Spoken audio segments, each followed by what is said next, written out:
Y crece la desconfianza en varios países del mundo respecto al manejo de China al coronavirus en sus inicios, sobre todo. En las últimas horas, Alemania exigió al gobierno de Xi Jinping que clarifique el origen de este brote. Habló el canciller, que pidió transparencia al mandatario, y por su parte Estados Unidos insistió en que tiene una enorme cantidad, lo hizo este fin de semana, de pruebas de que el coronavirus provino de un laboratorio chino. Así lo manifestó, de hecho, el secretario de Estado Mike Pompeo. Bueno, esta tensión se reflejó esta mañana en las bolsas. De hecho, los mercados europeos y los precios del petróleo cayeron con mucha fuerza con esta nueva polémica por la crisis. ¿Por qué? Porque las empresas de hidrocarburos, los fabricantes de automóviles, sobre todo también la banca y el sector tecnológico, sufrieron las mayores pérdidas.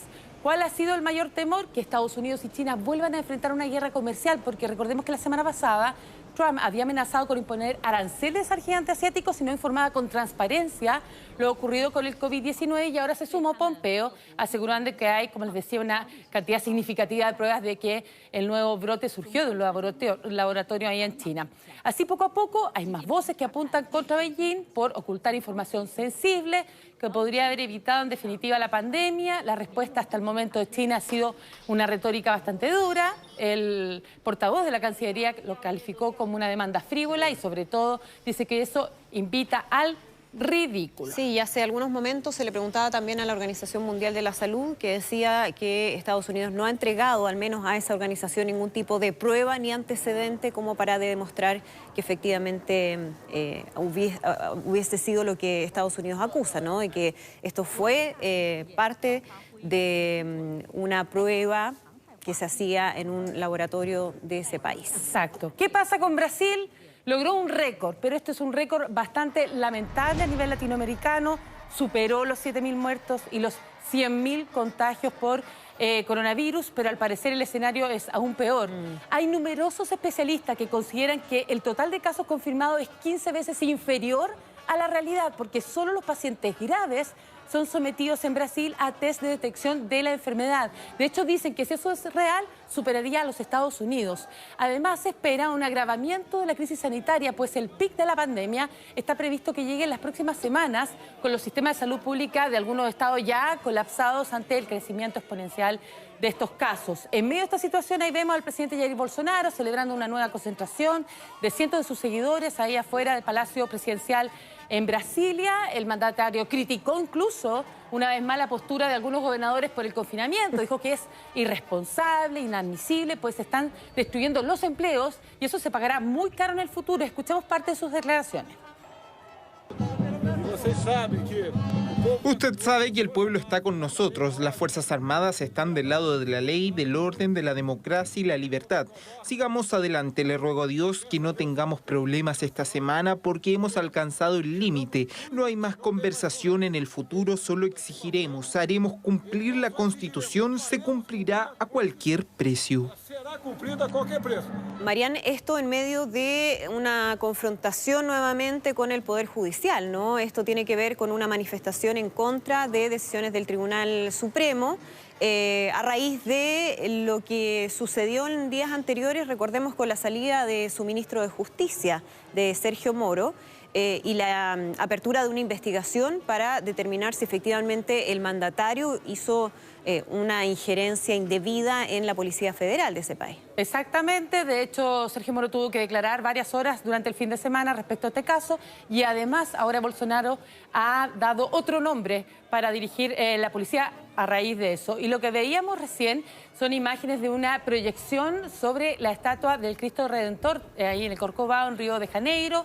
Lo particular en esta oportunidad fue que el rostro apareció cubierto por esta mascarilla para poder alentar a la población a usarla, porque, como les comentaba, la realidad de Brasil es dramática. Veamos a continuación unas gráficas que hemos preparado para que usted se haga una idea lo complejo que es. Coronavirus en Brasil hasta el momento son 102.000 los casos de contagio y más de 7.000 las muertes. La tasa de mortalidad de un 6,9%. ¿Qué quiere decir esto? Que es una de las tasas de mortalidad más altas a nivel mundial. Y según la gráfica, los estados que están con color más oscuro, como Sao Paulo, Río de Janeiro, Pernambuco, el estado de Amazonas incluso, es donde se concentran más los contagios. Veamos a continuación un video que ha publicado ahora en las últimas horas, el alcalde de Sao Paulo, que es uno de los más afectados. Y mire lo que dice. Él está advirtiendo qué es lo que sucede sin cuarentena y con cuarentena respecto a los centros de salud, los hospitales. Claro, él dice que con cuarentena entran todos bien, pero si no hubiese cuarentena, definitivamente los hospitales, sobre todo él hace referencia a Sao Paulo, colapsarían dramáticamente. Vamos a ver otra realidad de Brasil a nivel mundial.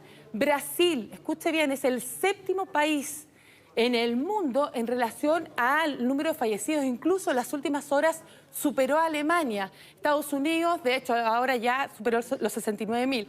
Italia, más de 28.000. Reino Unido, España, Francia, Bélgica y luego viene Brasil. Es decir, ya está dentro de los 7 principales países del mundo y todavía no hemos llegado al pic. Claro. Por lo tanto, esta cifra va a seguir subiendo de acuerdo a lo que han dado a conocer las autoridades también en las últimas horas y sobre todo quienes están cargados del área de salud que hacen esa proyección. Así que vamos a ver cuál va a ser el efecto también político que pudiese tener eso en el gobierno de Bolsonaro. En Europa hay novedades y bastante. Yo creo que vamos a tener que ir Sí, va a ser importante lo que ocurre en estos días. Sí, vamos a tener que ir viendo cómo ocurre eso para ver qué pasaría en el futuro cercano o lejano para nosotros. Desde esta mañana hay 15 países que están saliendo paulatinamente de su confinamiento. Estamos hablando del continente más golpeado por esta pandemia, con más de 140.000 muertos. Vemos a España, Italia, Alemania, Austria, Bélgica, Portugal, Eslovenia, Hungría, Polonia, Croacia, Serbia, Grecia, Islandia y Dinamarca, junto con Noruega, intentando comenzar esta nueva normalidad. En el caso de España, donde el estricto confinamiento fue suavizado recién el 26 de abril, con la autorización, por ejemplo, para que los niños salieran a pasear 1 hora al día en compañía de un adulto, el fin de semana se sumó que los mayores de 14 años podían hacer deporte individualmente o para poder pasear, bajo condiciones estrictas. Y desde hoy ya vemos aquí pequeños comercios como peluquerías que han podido recibir clientes.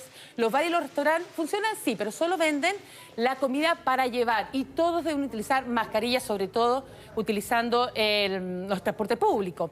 Según el reporte de España, hubo 164 muertes en las últimas 24 horas y la cifra de contagios cayeron a 356. Estamos hablando de la cifra más baja en casi 2 meses, así que algo muy bueno. Escuchamos parte de algunas opiniones de personas que empezaron a trabajar. Primero una alegría, un miedo, volver no sabes cómo lo va a aceptar el cliente, esto estar así, las capas, y bueno, todo el mundo está haciendo extraordinariamente, están manteniendo las distancias, esperan en la calle, todo muy bien. La sensación es muy rara porque la verdad es que ha cambiado todo mucho, pero bueno, bien, lo vamos sobrellevando. Ha cambiado todo mucho porque hay que mantener unas medidas de higiene, de distanciamiento. Y en el caso de Italia hay sectores como la construcción, el automóvil o el lujo. El trabajo se reanudó el 27 de abril, pero lo relevante de hoy es que ya se pueden visitar sus familias, reunirse en un número limitado. Los parques reabrieron también con el mantenimiento de la distancia física de más de 1 metro. En el sector manufacturero, la construcción, el comercio al por mayor pudieron abrir algunas fábricas, tiendas, poder reactivar algunas obras.